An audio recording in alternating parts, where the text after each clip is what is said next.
இதை ஒரு கையெழுத்து போடுங்க.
ஏன் ஒரு மாதிரி இருக்கு? இத பாரு, இனிமே நம்ம ரெண்டு பேருக்குள்ள இந்த சம்பிரதாயமான பதில்களே இருக்கக்கூடாது. ஒரு நல்ல குடும்பத்துக்கு முதல் லட்சணமே கணவன் மனைவிக்குள்ள ஒளிவு மறைவு இருக்கக்கூடாது. இப்ப சொல்லு, ஏன் ஒரு மாதிரியா இருக்கு? நான் ஹாஸ்டல்ல இருக்கும்போது ஊர்ல இருந்து வாரத்துக்கு 5 லட்சமாவது வந்துகிட்டே இருக்கும். என் அப்பாவோ அம்மாவோ அத்தை பையனோ இப்படி யாராவது மாத்தி மாத்தி எழுதிக்கிட்டே இருப்பாங்க. எண்ணெய் தேய்ச்சி குளிச்சியா, நேரத்துக்கு சாப்பிட்டியா, சாப்பாட்டில் நெய்ய சேர்த்துக்கிட்டியா, இப்படி எல்லாம் ஏதாவது எழுதிக்கிட்டே இருப்பாங்க. அப்போல்லாம் எனக்கு அது நியூசன்ஸா தெரிஞ்சிச்சு. இப்போ ஒரு வாரமா எந்த லெட்டருமே வர்றதில்லை. எனக்குள்ள எதையோ எழுந்துட்ட மாதிரி ஒரு தவிப்பு. எனக்காக ஓத வாங்கினாரு யாத்த மக பாண்டி. அவர் என்ன ஆனாரோங்கிற ஒரு கலக்கம். My dear sweetheart, என்ன இது சின்ன குழந்தை மாதிரி? வாழ்க்கைங்கிறது வரவும் செலவும் நிறைஞ்சதுதான். ஒரு புது உறவு கிடைக்கிறதுனாலே ஒரு பழைய உறவை நாம இழக்க போறோம் தான் அர்த்தம். பழசெல்லாம் நினைச்சு வருத்தப்படக்கூடாது. Come on, be cheerful.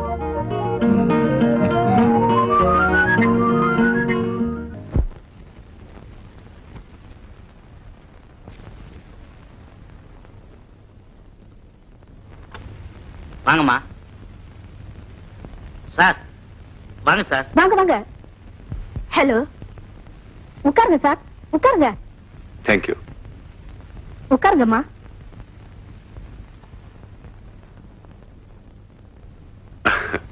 எனக்கு இந்த டான்ஸ் கலை பத்தி எல்லாம் ஒண்ணும் தெரியாது. ஆனா என் வைஃபுக்கு நல்ல டேஸ்ட் உண்டு. உங்க டான்ஸ் எனக்கு ரொம்ப பிடிக்கும். தேங்க்ஸ். இன்னையில இருந்து எனக்கு உங்களை ரொம்ப பிடிச்சிருக்கு. ஐ மீன் உங்க டான்ஸ். டான்ஸர்னா உங்களை மாதிரி உடம்பு வச்சிருக்கணும். Beautiful structure. எப்படி யோகாசனம் ஏதாவது பண்றீங்களா? அதெல்லாம் ஒண்ணு இல்ல. அம்மா, கார் ஸ்டார்ட் ஆகல, என்னன்னு தெரியல. மெக்கானிக் ஷெட் தான் கொண்டு போகணும். இதெல்லாம் முதல்ல பார்க்க கூடாதா? இப்ப எப்படி வீட்டுக்கு போறது? உங்களுக்கு அப்செக்ஷன் இல்லன்னா நாங்க உங்களை டிராப் பண்றோம். உங்க வீடு எங்க இருக்கு? அண்ணாமலைபுரம். அப்படியா? பக்கம்டா. எங்க வீடு ஆழ்வார்பேட்டை. போற வழியில எங்க வீட்டுக்கு வாங்க, டீ சாப்பிட்டு போலாம். வாங்க.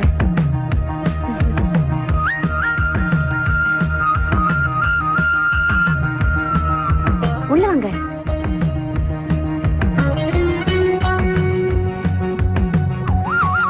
வாங்க, உட்காருங்க. Please sit down. நீங்க பேசிட்டு இருங்க, நான் இது வந்துட்டேன். ஓகே.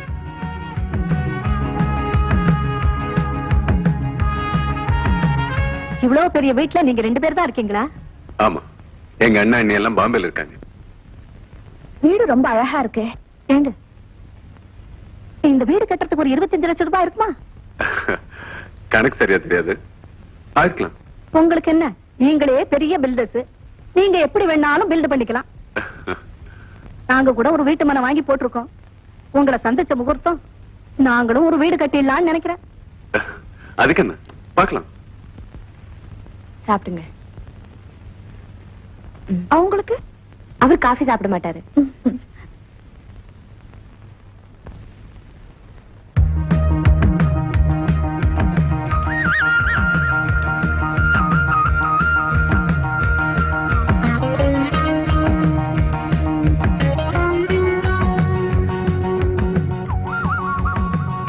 அப்ப நாங்க புறப்படுறோம். லக்ஷ்மி, நான் இவங்களை டிராப் பண்ணிட்டு வந்துடுறேன். சரி, ஒரு தடவை நீங்களும் எங்க வீட்டுக்கு வாங்க.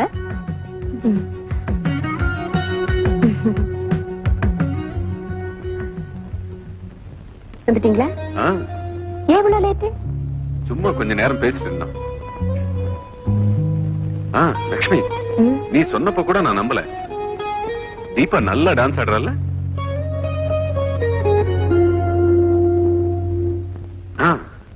அப்புறம் சில போஸ் எல்லாம் கொடுக்கும்போது really she is a beautiful dancer. ஐயோ, என்ன? நான் தீபாவோட ஃபேனா தான் இருந்தேன். நீங்க பைத்தியமே ஆயிட்டீங்க. அதெல்லாம் ஒண்ணு இல்ல.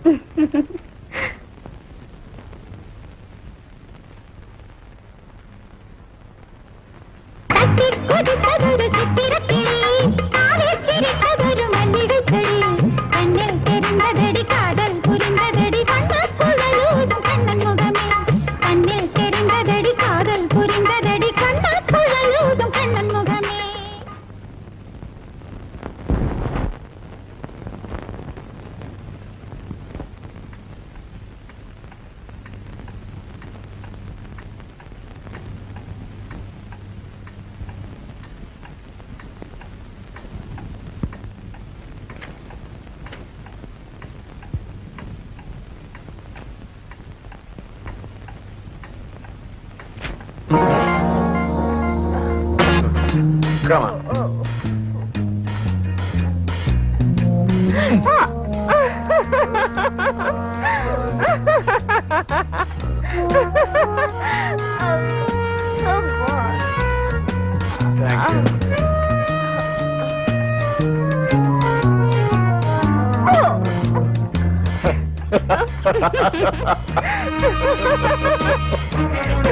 Get up. Are you ready? I'm ready. Come on.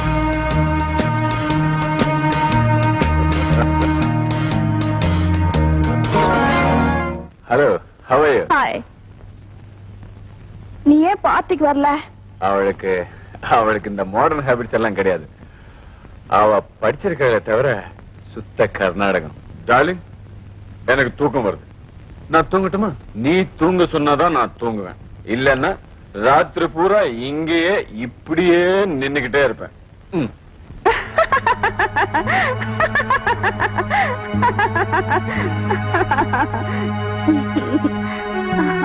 பாருமா, உன் பேர் லட்சுமி தானே? இன்னைக்கு கொஞ்சம் அதிகமா சாப்பிட்டிருக்காரு, ஜாக்கிரதையா பாத்துக்க. சரிம்மா. மிஸ் தீபா, கொஞ்சம் வெயிட் பண்ணுங்க, நான் இது வந்து. நான் வெயிட் பண்றேன். இரண்டு மனம் வேண்டும், இறைவனிடம் கேட்டேன்.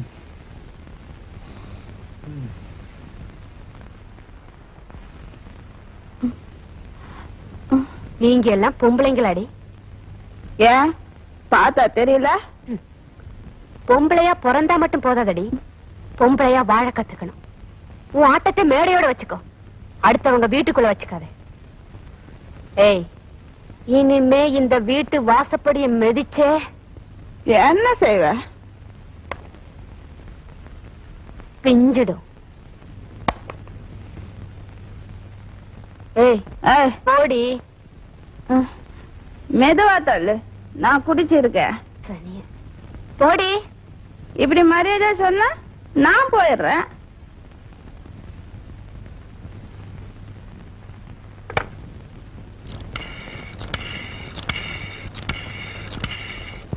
ஹலோ, யார் தீபாவா? அம்மா, நீ ஏன் வீட்டுக்கு வரல? இனிமே நீங்க எனக்கு போன் பண்ணவும் வேண்டாம், இங்க வரவும் வேண்டாம். உங்க ஒய்ஃப் நேத்து என்ன செருப்பால் அடிப்பேன்னு சொன்னா. என்ன செருப்பால் அடிப்பேன்னு சொன்னாளா? சார், நான் பாத்துக்கிறேன். ஓகே.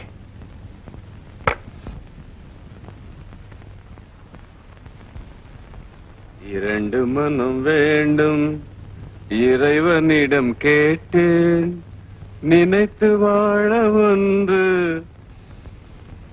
வாங்க. நேத்து என்ன நடந்துச்சு? என்ன நடந்துச்சு? நைட் நான் வந்தேனே. நீங்க மட்டுமா வந்தீங்க? ஓகே, ரெண்டு பேரும் தான் வந்தோம். என்ன நடந்துச்சு? எதுவுமே நடக்கலையே. அட்லீஸ்ட் நீங்க கூட நடக்கல. தண்ணியில மிதந்துகிட்டு தான் வந்தீங்க. அவளாவது நடப்பாளான்னு பார்த்தா அவ உங்களுக்கு மேல ஆடுறா. ஆட்டக்கார இல்லையா? ஷோ, இந்த ஜோக்கெல்லாம் வேண்டாம். நீ அவளை திட்டினியாமே? அது தப்புதாங்க. திட்டினதோட நிறுத்தி இருக்க கூடாது, செருப்ப கட்டி அடிச்சிருக்கணும். இந்த மாதிரி தான் நிறுத்திட்டு இருக்க. Are you educated? என்னையா கேக்குறீங்க? என்னங்க இது? லெட்டர் தான் அட்ரஸ் மாற வரும்னு கேள்விப்பட்டிருக்கேன். இங்க கேள்வி அட்ரஸ் மாற வருது. இந்த கேள்வி அவகிட்ட கேளுங்க. நீ படிச்சவளா, பண்பு தெரிஞ்சவளா, ஒரு நல்ல குடும்பத்தையே நாசமாக்குறியே, நியாயமான்னு அவகிட்ட கேளுங்க. லக்ஷ்மி, நீ நினைக்கிற மாதிரி அவ கெட்டவில்லை. She is a nice girl. Okay, நீங்க இப்ப நிதானத்துல இல்ல, போய் படுத்து தூங்குங்க, காலையில பேசிக்கலாம். நோ, நான் ஒரு முடிவுக்கு வந்துட்டேன். என்ன முடிவு? எனக்கு அவளும் வேணும். அவளும் வேணும்னா என்ன அர்த்தம்? கோழி பண்ண ஆட்டு பண்ண மாதிரி பொண்டாட்டி பண்ணைய வைக்க போறீங்க? நீ அவளை கொஞ்சம் அட்ஜஸ்ட் பண்ணி போகணும்.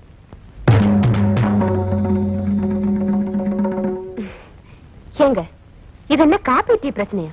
காஃபி இல்லைன்னா அட்ஜஸ்ட் பண்ணி டீ சாப்பிடுறதுக்கு வாழ்க்கைங்க. கொஞ்ச நாளா நீ ரொம்ப குழம்பி போயிருக்க லக்ஷ்மி. நான் அவளோட சிநேகிதமா இருக்கேன்னா உன்னை வெறுத்துட்டேன்னு அர்த்தம் இல்ல. நான் ரெண்டு பேரையும் சமமா பாக்குறேன். என் மனசு இருக்க, அது ஒரு தராசு மாதிரி எப்பவுமே சமமா இருக்கும். அது எப்படிங்க ஒரு புருஷன் ரெண்டு பொண்டாட்டி கிட்ட சமமா அன்பு செலுத்த முடியும்? முடியாதா? ஏ, ஒரு தகப்பன் 10 புள்ள கிட்ட சமமா அன்பு வைக்கிறப்போ, ஒரு சிநேகிதம் 10 சிநேகிதம் கிட்ட சமமா அன்பு வைக்கிறப்போ, ஒரு புருஷன் ஆஃப்டர் ஆல் 2 பொண்டாட்டி கிட்ட சமமா அன்பு வைக்க முடியாதா? என்கிட்ட ஆர்கியூ பண்ணி நீ ஜெயிக்கவே முடியாது. ஏங்க, இப்படியே சொல்லலாம் இல்லையா? ஒரு தாய் 10 குழந்தைங்க கிட்ட சமமா அன்பு செலுத்துற மாதிரி, ஒரு பொண்ணு 10 சிநேகித கிட்ட சமமா அன்பு செலுத்துற மாதிரி, ஒரு பொண்டாட்டி ஆஃப்டர் ஆல் 2 புருஷங்கிட்ட அன்பு செலுத்த கூடாதா? அப்படி ஒரு நிலைமை நம்ம வீட்டுல ஏற்பட்டா நீங்க தாங்கிக்குவீங்களா?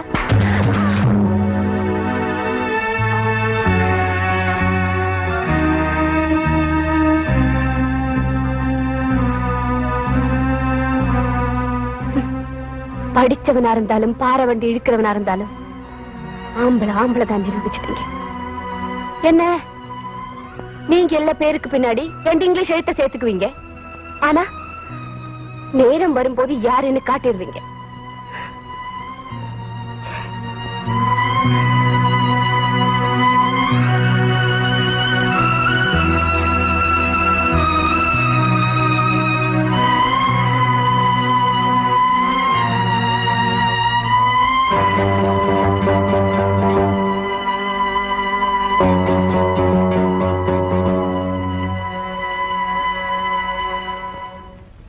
ஓகே, நம்ம பிரச்சனை வரம்பு மீறி போயிடுச்சு. இனிமே நமக்குள்ள எந்த ஃபார்மாலிட்டிஸ் இருக்க கூடாது. பிராக்டிக்கலா என்ன பேசணுமோ அத பேசுவோம். Come on, sit down. Sit down I சே.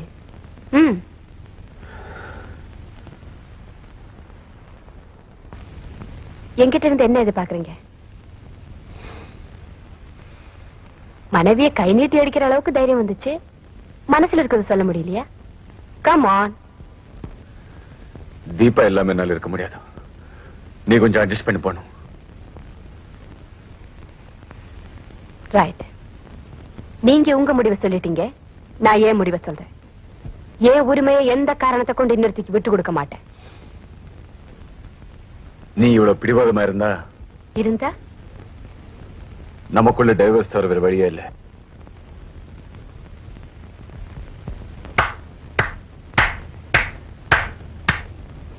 நீங்க எங்க சுத்தியும் இங்கதான் வருவீங்கன்னு எனக்கு தெரியும், ஆனா இவ்வளவு சீக்கிரமா வருவீங்கன்னு நான் எதிர்பார்க்கல. இன்னொருத்திக்கு சக்கலத்தையா இருக்கிறத விட இந்த வீட்டை விட்டு போறது நான் பெருமையா நினைக்கிறேன். விவாகரத்துக்கு நான் தயார்.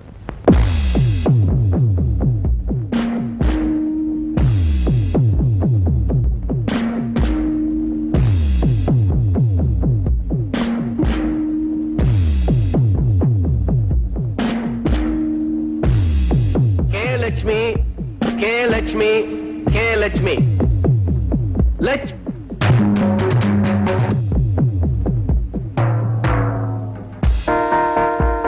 லட்சுமி, என்னம்மா அது? நீ எங்க வந்த?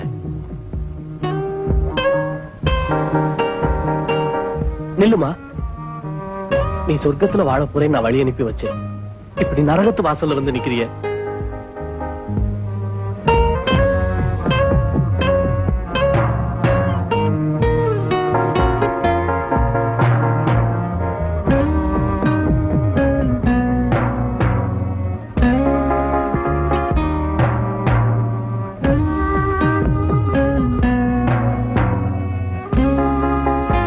ஏமா, நீங்க எல்லாம் படிச்சவங்க, மத்தவங்களுக்கு வழிகாட்டியா இருக்க வேண்டியவங்க. சின்ன சின்ன விஷயங்களுக்கெல்லாம் இப்படி விவாகரத்துன்னு கோர்ட்டுக்கு வந்து நிக்கலாமா?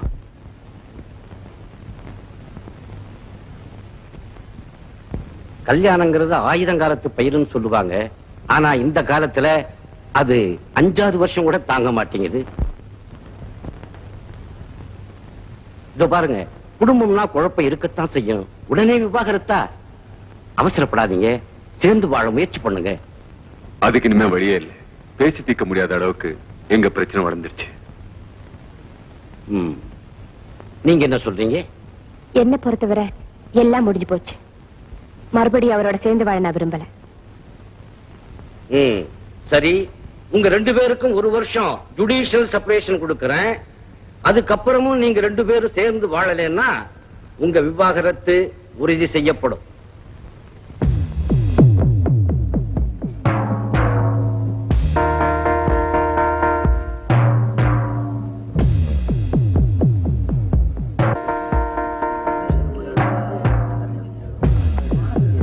லட்சுமி,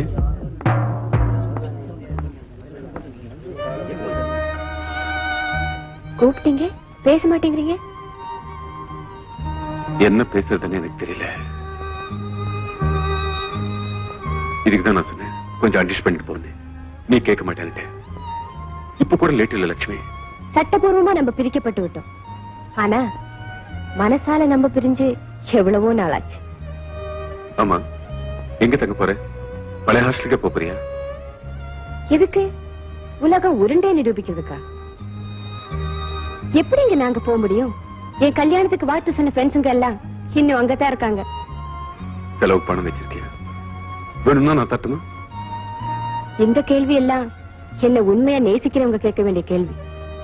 நான் வரேன். லட்சுமி, உனக்கு உண்மையிலேயே வருத்தம் இல்லையா? ஒரே ஒரு வருத்தம் தான்.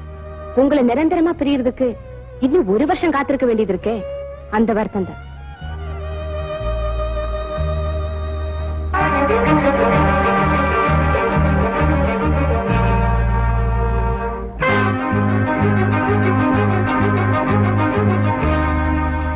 உங்களுக்கு எல்லாம் எதுக்குடா காதல்? ஒரு பொண்ணோட வாழ்க்கையை அழிச்சிட்டு கொஞ்சம் கூட கலக்கமே இல்லாம இந்த கார்ல ஏறிய நீ எல்லாம் ஒரு மனுஷனா? ஏய், நீ கோர்ட்ல பியூன் தானே? வக்கீல் மாதிரி வக்காலத்து வாங்குற? நான் வக்கீல் இல்லங்க, அடியும் உதவி வாங்கிட்டு அவளை உங்களோட வாழ அனுப்பிச்சவன். நீ லட்சுமியோட முறப்பையனா? ஆமா. இந்த பாருங்க, என்ன நடந்திருந்தாலும் அதுக்கு நான் மன்னிப்பு கேட்டுக்கிறேன். தயவு செஞ்சது விவாகரத்து மட்டும் வேணாம். இந்த அறிவுரை எல்லாம் அவகிட்ட சொல்லுங்க. சார், நான் சொல்றது கேளுங்க சார். சார் சார் கொஞ்சம் இருங்க சார். சார்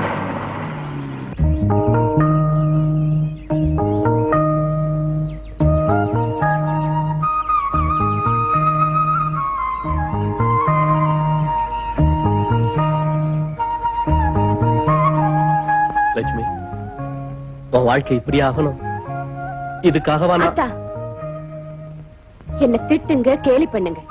ஏதோ பெருசா படிச்சுட்டோங்கிற திமிர்ல எங்களை எல்லாம் தூக்கி எறிஞ்சிட்டு போய் கல்யாணம் பண்ணிக்கிட்டியே, இப்ப என்னாச்சு அப்படின்னு கிண்டல் பண்ணுங்க.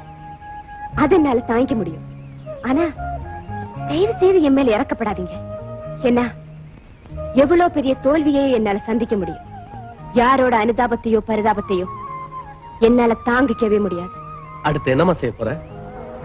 ஊருக்கு போறியா? உறவுகளை எல்லாம் உதறி எறிஞ்சிட்டே வந்திருக்கேன். இப்ப எந்த மூஞ்சி வச்சுக்கிட்டாங்க போவேன்? வேற எங்கம்மா தங்க போற? யோசிக்கணும். ஒண்ணு செய்யுமா, எங்க வீட்டுல ஒரு போர்ஷன் காலியா இருக்கு, அங்க வந்து தங்கிடு.